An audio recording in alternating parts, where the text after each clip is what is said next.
Hey, it's always good to hear that music on a Wednesday afternoon. That means it's time for Helping Seniors of Brevard, the show for and about seniors and their loved ones, and maybe not their loved ones, but nonetheless, it's important information. And let's get right to it. Here's the host of Helping Seniors of Brevard, and by the way, you get two for the price of one, the executive director of Helping Seniors of Brevard. Here's none other than Kerry Fink. Thank you, John Harper. It's always a pleasure to gather on the radio each Wednesday, 12 noon to 1 p.m., as we explore all things that are going to be helpful to you as you make your aging plan on Helping Seniors Radio. It's a fun time to gather around the radio right here on 90.3 FM, WEJF. We want to welcome those who join us online at WEJF.net, and even those of you who pick this up as a podcast, which lots of folks do. And I think this particular title of this particular show is probably going to lend itself very well to a number of folks who are going to search this out in the podcast world, because we are going to talk today about how to find a good doctor. And so just so that we can do this correctly and appropriately, we have our very own good doctor. He's actually Periodontist Dr. Lee Sheldon. How are you today? Hi, Kerry. Good to talk with you as always. Yeah, this is going to be a fun show for us to talk about, because I really think there's very few areas that each of us general folks in the population are less qualified to do than to pick out a good doctor. We really don't know where to begin on that. So I'm excited to get into that topic. And just before we do, I want to share where we are. You know, they say this is the most wonderful time of the year because there's all this wonderful holiday things that are going on. I want to give a very, very special thank you to the Space Coast Florida State Guardianship Association, who once a year they get together in the membership votes and they try to choose a couple of charities that they feel are really serving the community well. And yesterday, Tuesday, they were so kind to honor Helping Seniors of Brevard with an award because I guess they selected us as one of those four charities. And Dr. Sheldon, you have worked side by side with Joe Steckler, our president and founder, since the day he started this. In fact, you go back with Joe back in the days when he was getting those Joe's Clubs built and everything going with Brevard Alzheimer's, retired from that. And 13 years ago, started up Helping Seniors of Brevard. So here we are all these years later. But Dr. Sheldon, we all work hard in the Helping Seniors world. And it's just nice when somebody in the community recognizes that they think that you're making a difference, you know? I think so. Joe has essentially took an idea that he had and said, all right, let's run with it. It doesn't seem like 13 years, it just doesn't. Here we are. There are a lot of people who are go-getters in their 40s and in their 50s. He's a go-getter, and I won't say how old he is. You can talk about that. But he's a go-getter much later in life, and he keeps on making things happen. So where a lot of us will retire and enjoy ourselves, Joe gets his enjoyment out of helping people. And then that was the genesis. I'm sure there were a lot of thoughts that went through his mind before he decided to do this, but that was the genesis of helping seniors. It would not have happened without Joe. There's no question. He's the guiding light. And as to your point, Dr. Sheldon, Joe is 89. He's going to be 90 on December 20th. And yet every day, I mean, he certainly has a right to just take it easy and relax. But Joe is the kind of individual who is always trying to do the right thing for seniors. And so every day he's trying to make some kind of forward motion to advocate for seniors and make sure that we're doing the right things. And, not only that, even Florida Today recognized him as one of the top 3. I guess they have a Citizen of the Year award kind of thing. And they recognized him out of all the people who do so much good work in our county as one of the absolute top 3 finalists. So we were so proud of him for that happening last week. And then on Thursday, we were notified that the Brevard, I think it's called the Brevard Association of Human Services. It's another group filled of professionals who are really service oriented. They do sort of the same thing that the Space Coast Florida State Guardianship Association does, which is they take some of their funds and they say, we want to honor a couple of charities that we feel really are making a difference in the community. And so we were we were once again nominated to receive an award again this year from Brevard County Boss. So we're so grateful for that. And we're going to be there on Thursday to receive that award. And, Dr. Sheldon, these aren't huge monetary awards, but we're a very small organization. So when somebody gives us, $100, it makes a big deal. In this case, I think, the FSGA gives us $500. And like we talk about, we're taking now on the Helping Seniors info line. We took 5,550 calls, give or take, last year. So we've had to expand. We used to have just Nancy on the phones, but now we've had to bring in Karen Wernland, who is also an expert in we call it an information specialist, because what they do is they help seniors and the families and the friends who call in looking for help navigate to a good solution, or the best possible solution given the particular case. And so, we keep trying to expand what we're doing. We're expanding what we're doing in the Senior Resource Center. In fact, yesterday, again Tuesday, they had a wonderful session put together with our friends from Omni Healthcare and also Care Plus. They called it a holiday health fair, but all the representatives from all the businesses connected to the Senior Resource Center had displays out. And of course, they had a hot chocolate station because it is the holidays. But these are the kind of things that we keep trying to do because, when you work so hard, it's just nice to see that recognition. And one of the things, we talked about the fact that we were honored this week to be able to have the Space Coast Florida State Guardianship Association chapter pick us as one of those finalists. But then again, we're actually also going to be awarded from a group called the Brevard Association of Human Services. It's another organization of professionals who really do so much good here in the community. And they, like the FSGA, look for charities that they believe are worthy to support. And so they have picked Helping Seniors of Brevard. And so on Thursday evening, we get to pick up some help from them as well, the award, but also a donation into the Helping Seniors. And, in our little world, Dr. Lee Sheldon, it doesn't take a whole lot to make a big difference. We took, 5,450 calls last year. Nancy Deerdorf, our operations director, and then now Karen Wernland, who is in several days a week as our information specialist, because just with the volume of calls, the need keeps expanding. Dr. Sheldon, we're not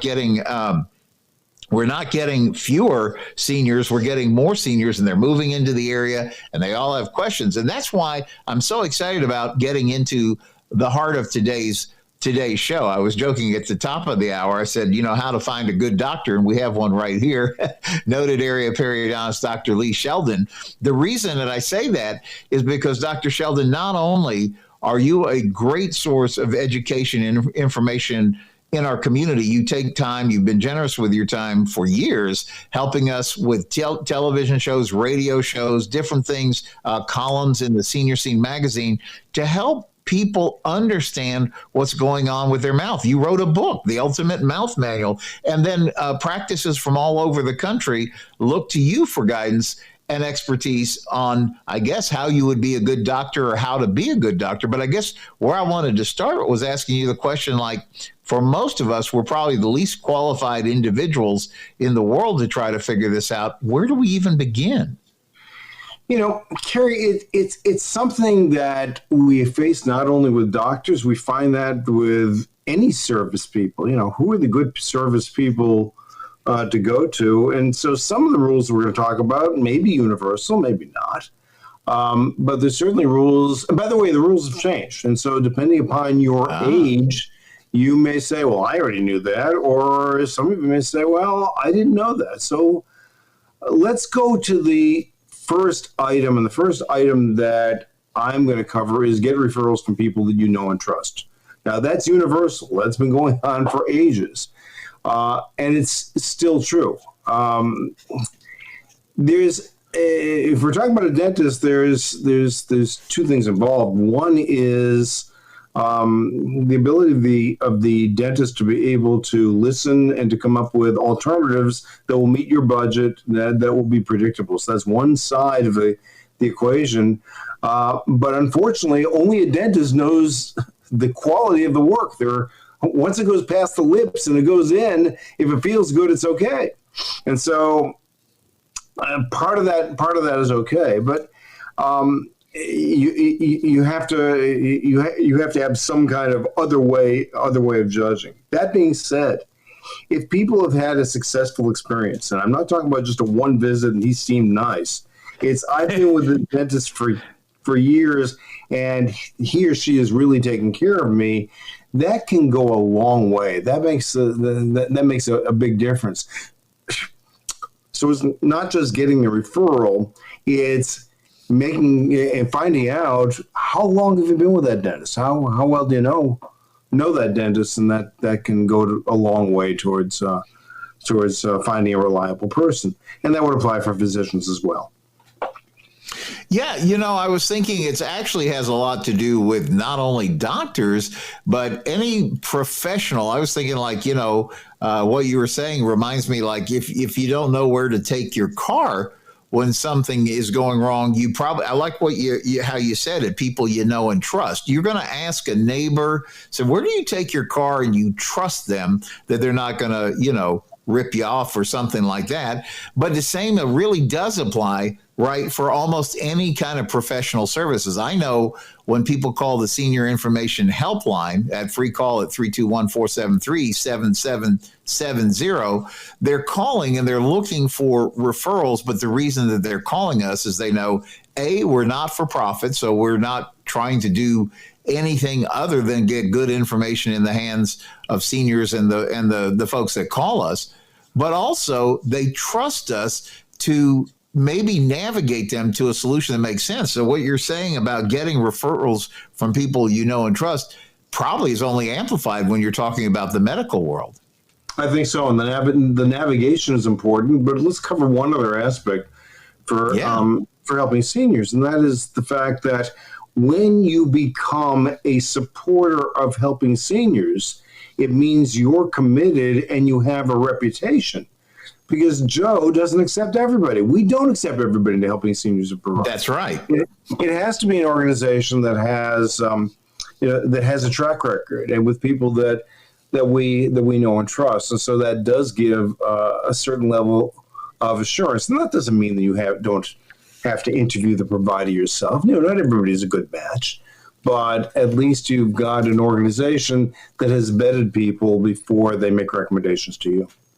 That is so powerful what you're saying for two reasons, because first of all, I agree with you. Joe would never stand for any provider that had any association with us. And I don't think any of us would either. That wasn't trying to operate in the best interest of a senior. Some stuff is just what it is, and it is what it is. But I mean, we also are always on the lookout for people that are just, either trying to fleece or maybe scam or something like that. So that's an important part of it. But then here's the other part, Dr. Sheldon. I was just literally telling this to somebody who was in at the center, and we were giving them a tour this morning. I said, the interesting thing too is, as a nonprofit, for example, we have 3 excellent elder law attorneys who are in the helping seniors, who support us and have for years, and have no problems, no qualms recommending any of them individually to somebody and saying, this is somebody you need to call. They can straighten this out or help you get this organized. And yet Nancy and Karen are very careful to not give a name. They will give the 3 names and say, we know these, they're all trustworthy. Now you talk to them and decide who fits your personality, what makes the best sense for you personally. We don't want to just give you, a name and hang up. And I think the point that you're trying to get at, Dr. Sheldon, is that these are folks that are known and trusted by us, which is why we feel comfortable. And also, to be honest, then I guess if we ever heard an untoward word come back, there's an accountability level, because we would sure be on the phone with that provider and say, can you tell us what's going on with this one? And we would chase that down. We would. That's right. And it is important. Not, first of all, I mean, when from a complaint standpoint, there are some people who just complain, and so there's to track down those complaints and make sure they're in fact valid. But then the other part of it is, if we're a part of the network, and as you know, we've been part of the network ever since the network started. There is a certain amount of accountability, and we understand that somebody else is watching us. That shouldn't be the reason that we do things right, however. It just means that there is somebody to talk to if, in fact, things don't work out right. And by the way, when they don't work out right, usually it's a communication problem, and that can all be solved. Yeah. Well, I love the second one that you had on the list. There was actually 7 points, and they're all excellent points. And the second one you said is check with someone in a parallel industry for referral. And I thought that was unique because I hadn't thought about that. That's a good point. Maybe you don't know the person in the medical field that that you need help with, but you ask somebody who's close to that. Like I think you gave a great example, actually. Oh, you're right. The example that I use is that an anesthesiologist knows a good surgeon. So the anesthesiologist is putting the patient to sleep. The anesthesiologist knows the demeanor of the surgeons, knows the quality of the work. It's a doctor that's right there. But you may not know an anesthesiologist, but I bet you know a surgical nurse, or you can find a surgical nurse. Within the dental field, we, as a periodontist, I know good general dentists. I know good specialists. And so there is that opportunity there. Within the service industries, you can go to a general contractor to recommend a good plumber. And you can go to a carpenter to recommend a good plumber because they work together. Those kinds of examples work really well. And you can just think of that example for any referral that you're looking for. Find somebody who would know that kind of work. I needed my driveway cleaned. I contacted my lawn guy to say, who would you recommend? They work together. They know. Yeah, that makes so much sense, because when you get somebody that knows somebody, like you said, the yard guy may know the person that could come and cut limbs from a tree, or vice versa, and that's a great thing. So number one is get referrals from people you know and trust. Number two is maybe ask people who are in a similar kind of industry, but maybe in a different part of it, and say, okay, I need some help with this. That's a good one. I like point number 3, but boy, there's a lot of caveats with that one. And that's where you talk about checking the online reviews. Talk a little bit about that. I know you guys are such excellent in practice that you really work hard to make sure that, you're keeping everybody happy, and that they're giving them, when they go to review, it's constructive, so that it's helpful, but B, at the end of the day, that it's reflecting well for the services you guys do.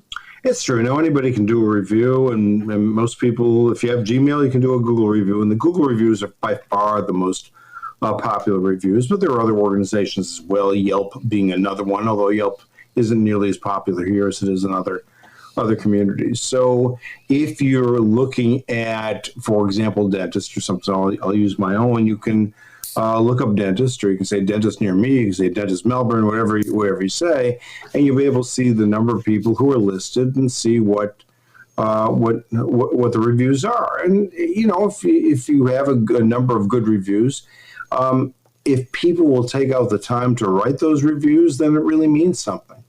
Now, something that you need to be aware of, there are review providers. We have a review provider. I'm not going to say anything that we don't.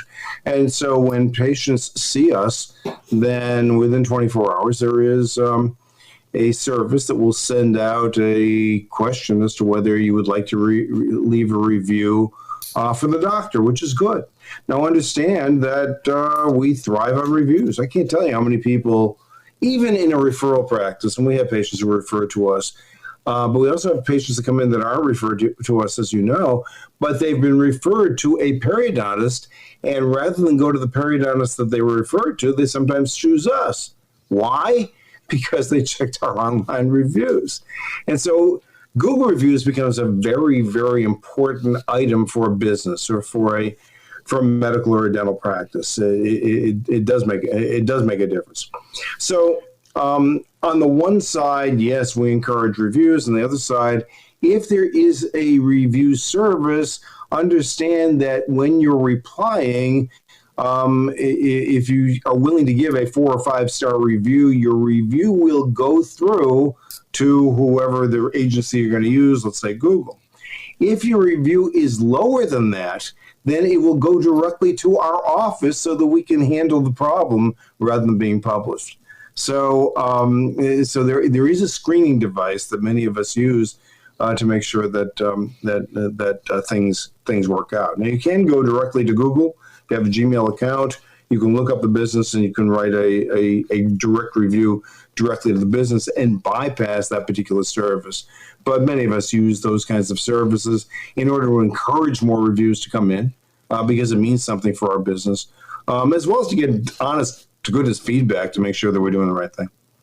Yeah, we're talking with noted area periodontist Dr. Lee Sheldon, and we're talking about how to find a good doctor. And I want to stay on this topic. We're going to take our mid-show break in just a moment, but I do want to stay on this topic for a little bit more and maybe just weigh in a little bit because there's a couple of things that I think are also important when you as a consumer are looking at reviews. And number one, and feel free to disagree if you think any of these are off base, Dr. Sheldon. But number one is how many reviews are there? If it's like 3, it's probably mom and dad and brother, and so you have to be careful with the sample size. Now, if it's maybe it's different if it's a new business, but I do think it's important to kind of get a sense around the edges for how many reviews are in place, but also how recent they are. Because, Dr. Sheldon, you've probably been to a restaurant that somebody reviewed once 10 years ago. It changed hands and you go in and go like, is this the same place they were reviewing? So I think those were a couple of just points.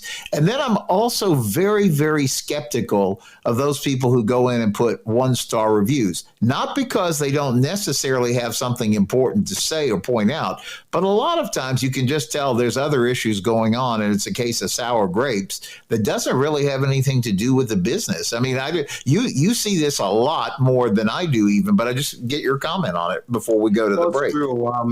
With regard to the 1-star reviews, looking at that first, you can also click on that reviewer's history and see how many 1-star reviews that person gives. If that person routinely gives 1-star reviews, then you can kind of put that into your little mental computer and decide whether, in fact, that review is valid. The other part, we're talking about more recent reviews. If we talk about Google, which is the most common, as I said, Google's algorithms will give relevant reviews first, and so you can go by that. But you also have a tab when you're looking at reviews where you can click on newest, and by clicking on newest, you can get them in date order from the most recent date to the past, so you can see what's gone on recently. This can be important because if a new doctor comes in or a new chef comes in or they've changed ownership, whether it's a practice, whether it's a business, you may be able to get a bit of an idea as to what's going on right now rather than rely on something that's too old. That's so good. We're going to take our mid-show break, continue the conversation, how to find a good doctor on Helping Seniors Radio next. And you're listening to the Wednesday edition of Helping Seniors of Brevard, heard every Wednesday afternoon, 12 noon to 1 o'clock, right here on 90.3 FM. And let's get back to more of this interesting conversation with your host and the Executive Director of Helping Seniors of Brevard, and that is none other than Kerry Fink with his special guest, Dr. Lee Sheldon. Hey, thank you, John Harper. Again, thanks for sticking along with us on the radio. It's always fun to gather lunchtime radio. 90.3 FM WEJF every Wednesday. It's the Helping Seniors radio show where we're always doing our very level best to try to get you information that is going to help you make your aging plan. I'm going to talk about that for just a second because it's so important that you get kind of ahead of the curve and do your homework and figure out the best way to do things. We here in Florida, we understand a hurricane plan. An aging plan is sort of the same thing. You don't want a hurricane, but you want to be prepared. And that's what an aging plan plan helps you to do. We call it getting your ducks in a row. So again, thank you and welcome back to the second half of the Helping Seniors radio show. Again, 90.3 FM WEJF, also listening online at WEJF.net. And thanks for continuing on the podcast. In the first half of the show, you learned that our very special guest is none other than Dr. Lee Sheldon, who is Sheldon and Furtado is the wonderful practice that's right there on Sarno Road. We jokingly call Dr. Sheldon, the father of dental implants. He's a renowned periodontist that is actually called upon by practices all over the country. And that's why, what a great resource to come and talk about today's topic, which is how to find a good doctor. And if you were with us in the first half of the show, to kind of summarize, the points that we covered were: number one, get referrals from people you know and trust. Point number two, you could ask somebody in a parallel industry. So we use the example Dr. Sheldon gave. If you were talking to your lawn care guy because maybe you needed help with somebody to maybe do some pressure washing or repairs on your driveway, they may know somebody. So you get somebody who knows the business and then knows somebody to represent. But Dr. Sheldon, I really want to kind of stay I know we have 7 points to get through, but I want to stay on this thing about the online reviews, because you were sharing some of the nuances and some of the things to know about understanding about like Google reviews in particular. And I really wanted to kind of like just spend another minute. I know we've got 7 of these topics that we want to get through. The first being get referrals from people you know and trust. Second being maybe check with someone in a parallel industry for referral. And the third one is these online reviews. But I wanted to say that there's so much nuance in these online reviews. I was having a conversation with some people who are in the nursing field, and they were telling me about, like, if you are in a hospital and they're getting ready to discharge you, but they would like for you to go to a skilled nursing facility for maybe some physical therapy and some other steps, before they get you back home. And what they do is in the hospital, they'll hand you this book and say, here's all these skilled nursing facilities. We can't tell you by law. We can't tell you who to go to. So you just have to take the book and figure out where you want to go next. And so one of the things, there's a score there that is put together by ACA, which is the group, I guess, that kind of compiles the statistics on the skilled nursing facilities. But I had a long lecture once from some nursing professionals who said you have to be very careful with those reviews. And I was going to ask you if you've noticed the same in Google reviews. And here's what their point was. The point was that sometimes you may stumble across a place that got a 1-star review, but the way that particular percentage works is it was the last review, so it could have been up to I think a year ago. Don't quote me on this, just get the point of what I'm saying. And by then, because of the one review, whoever is in charge of the overall facility may have totally changed staff, and now it's a whole different animal. Conversely, the same thing could happen in reverse. They might have done really good on their ACA inspection and everything gets a 5-star review, and then it went downhill from there. Do you ever see that in looking at online reviews? I don't see it in my particular industry, and I cover this later in the article that's going to be in Senior Scene next month. But yeah, essentially, let me see. I'll put this in the best perspective that I can. There are fewer and fewer dental offices that are owned by the doctors that run the practices. And so I'm not becoming a dinosaur, but it's becoming more and more of a rarity as corporate dentistry takes over. A number of current dentists are selling their practices to a corporate entity.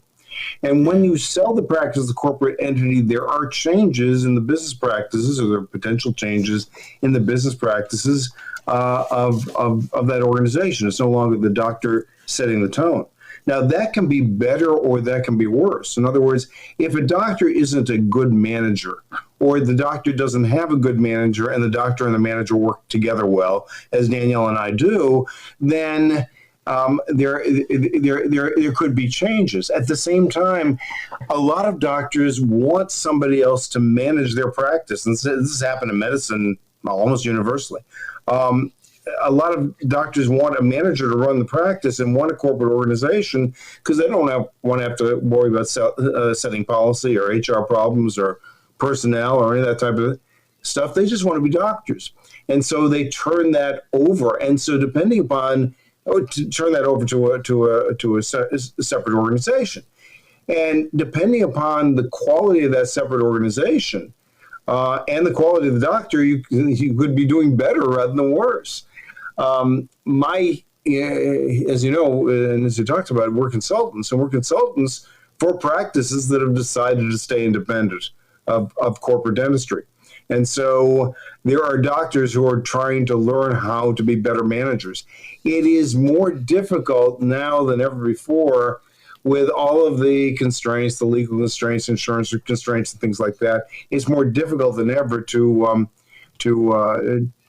manage a practice by yourself. And so it is a double-edged sword. You have to look at it both ways. That being said, the more recent review probably makes a bigger difference, but it isn't just the number of stars. It's also what does the person who's going to give a 4 or 5 star review, what does he or she say about the practice? How personal is it? What occurred? What was the experience? Why was that 5-star review given? And the people who will express themselves in a very personal way. If you see that, and if you see consistency within the personal review, and you see that, it just wasn't click a 5-star and it went out, but here's what happened to me.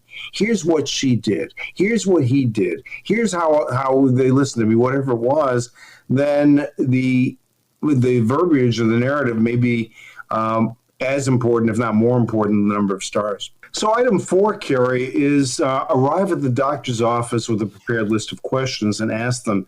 Again, that could be a double-edged sword as well, because the doctor has a certain amount of time, particularly in a medical perspective, but even from a dental perspective, there's a certain amount of time the doctor has. The reason you come in with a prepared list of questions is because you've thought about it in advance and you can get the answers to your questions written, as opposed to a conversation. Or I can't tell you how many times patients want to talk about personal things that have nothing to do with the dental care. Okay, I understand that patients need to relax, and that's the way they relax. But sometimes it becomes one where, hey, let's get into the dentistry. What's the reason you're here? And so by having a prepared list of questions, you can ask the doctor or the dentist or anybody, what it is that you're interested in. You can measure the response of that person. Sometimes the person may not want to do your kind of work or can't do your kind of work.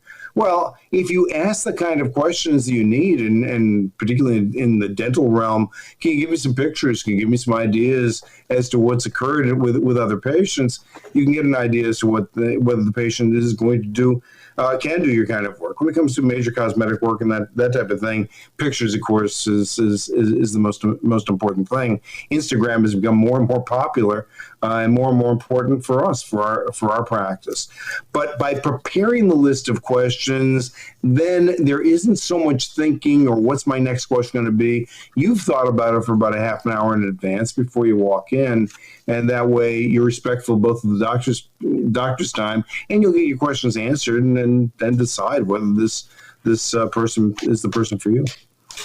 I was thinking we've sort of turned a corner, because the first 3 topics that we're talking about, how to find a good doctor, is sort of external to the doctor's office, and involving things like the referrals or looking online for reviews and things like that. But now we're actually moving into where you're actually kind of trying to sort out for yourself. I guess the postscript to what we were just talking about there would be that hopefully you feel comfortable that you were organized with your questions, but the doctor was also helpful and organized in the answers. And that would seem, I really try for myself. I try to pay attention to understand what I'm being told. And then if I don't understand the terminology, or maybe there's a pretty technical word in there, I would want to ask to be sure I understood. But I think another point that you bring up is so valid. You mentioned about if the office staff is calm and supportive, because that too is so much of it, because a lot of times the doctor can give you, like the core details, but then a lot of times you end up talking to somebody else on the staff about, the correct follow-up procedures and things like that. And so you really want to feel like they're in lockstep with the doctor, right? Yeah, I think so, because, if the doctor is frantic, the office staff is frantic. If there's a lot of turnover in the office, then there's something going on in the practice. If you don't get particularly in a dental practice, people don't want to come to see me. Well, they do want to come to see me, but they'd rather not have to see me. And that may be the same for any health professional. You don't want to be there. But once you are there, then, of course, you have a desired result. And the result, of course, has everything to do with the skill of the dentist who's doing the work. But on the other hand, you're going to be there for a long time, particularly if you're having major dental work done. You're going to depend on the staff member to ask questions and to help you along the way, because the staff member, a skilled staff member, is invaluable to me in terms of taking care of the details that I don't have to take care of. So if you see an office staff member that's calm and supportive, and you see that frequently throughout the office, and we have 20 people working in our office, probably more than that, then you start to get a feeling as to whether this is the right place for you. And the right place has everything to do with a staff member who's highly trained, who's knowledgeable, and who can communicate, as well as have the technical skill.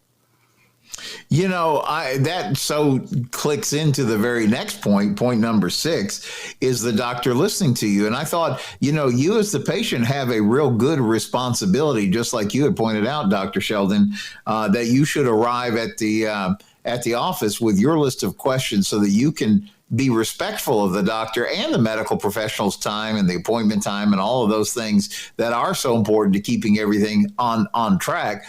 You have to have your part of it set up the right way so that you're not wasting people's time. But at the same time, I like that. You ask, is the doctor listening to you? Talk about that. There was an article in the Journal of General Internal Medicine in 2018. And this was September 2018. And the title of the article, Kerry, is "Doctors Give Patients Just 11 Seconds Before Interrupting." Wow.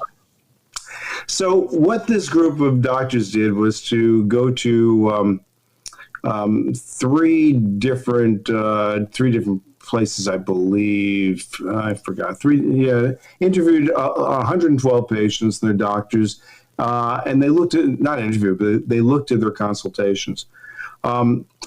In just over 1/3 of the time, the patients were able to put their agendas first. So that means that the doctor was running the visit from the moment the person came in. So how does a patient run the agenda? Well, if I say something like, "How are you?" I really mean it when you're coming into my office. Or, "What can I do for you?" I really mean it. And then let the patient talk for a while. Only 1/3 of the time did the doctor even ask, "How are you?" or "What can I do for you?" So then in that 1/3 of the time, the doctor's interrupted after 11 seconds. I don't know. I mean, some of us are quicker talkers than others, but in 11 seconds, I don't think I can allow a patient to really express what's going on. It's interesting that there are sometimes when I encourage the patient to talk, because the patient already knows or has the sense that he or she is going to be interrupted. Now I know why from this article. Now, there's only one article, but 11 seconds, with 112 patients, and it's only 1/3 of them that even got a chance to talk before the doctor set the agenda. I think that means something.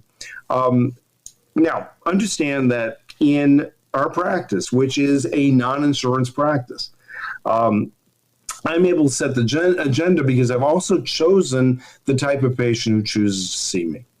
Patients choose to see me because they're not getting what they want in the other practices. And so if I'm gearing myself towards that kind of a patient, then that kind of a patient is going to come in to see me. The patient who's not going to choose to see me is the patient who's looking for the cheapest price on a particular service.